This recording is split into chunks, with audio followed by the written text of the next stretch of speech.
Hi, my name is Doug Schneider. Welcome back to Real Hi-Fi, where for this, the 99th episode, I've changed the look of the setup some, but I want to keep the theme the same, giving you good information to guide you through the hi-fi world. And what I want to do today is a reaction video of sorts to a video I watched by a guy named Dave Sylvia, who runs a channel called The Honest Audiophile, where on one of his videos, he rails against hi-fi reviewers' shilling products. And what do we mean by shilling products? We're not talking about really positive reviews. It's okay to really like a product. What we're talking about is the promotion of products or brands masquerading as reviews. And you can identify these if you're watching a review video or reading text if it's written, to the point where you're looking at it and thinking, is this person really trying to sell me the product?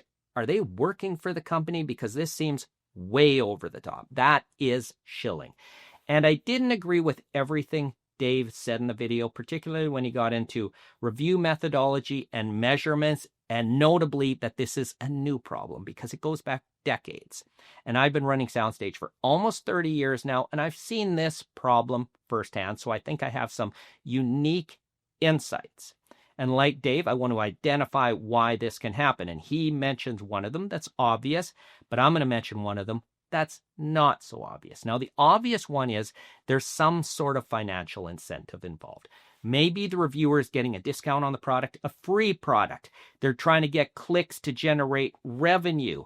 They might be getting advertising. Now, before you jump down my throat and say SoundStage takes advertising, yes, we do. It's 99% of our revenues. And in the future, I promise I'm going to do a video about how we approach advertising and how over 30 years I've often refused advertising if I thought it could compromise our integrity. Finally, the reviewer could just be getting paid for the review. And if you're getting paid for a review, it's going to be positive. The company's giving you money. Are you going to say bad things? No, you're going to be promoting it. That is shilling. Now, for the second not so obvious reason, let me point you to a book by W. David Marks called Status and Culture, where in it, he makes the argument that much of what we do and much of what we buy is to increase our status in some social hierarchy. And I buy into his theories. And how does that relate to hi-fi reviewing? Well, reviewers are human and they like to feel good about themselves. And even though there might not be a financial incentive to shill a product, there could be a self-esteem incentive to become this product shill for a product they feel has high status or a brand that has high status.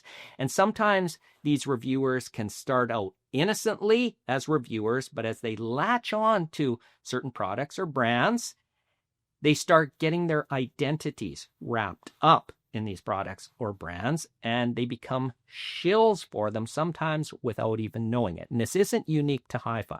This happens in luxury goods, electronics. You can see it on forums all over the place. Just look up, I keep using the term, brand whores, and oftentimes it's a self-esteem issue, and that's often not considered in the shilling. Now, is shilling a problem? Yes. What can be done about it? Well, on the financial side, disclosure is a good thing. On the self-esteem side, you're never going to know that. But here's what I've learned over 30 years. Shilling can trick people in the short term. Over the long term, though, come on, it doesn't work. People see through it. I saw a YouTube reviewer who seems to have a new great best ever product every week put a title to the effect of the best amplifier in the world for real this time. How long till that wears thin? And after 30 years, I found it does wear thin.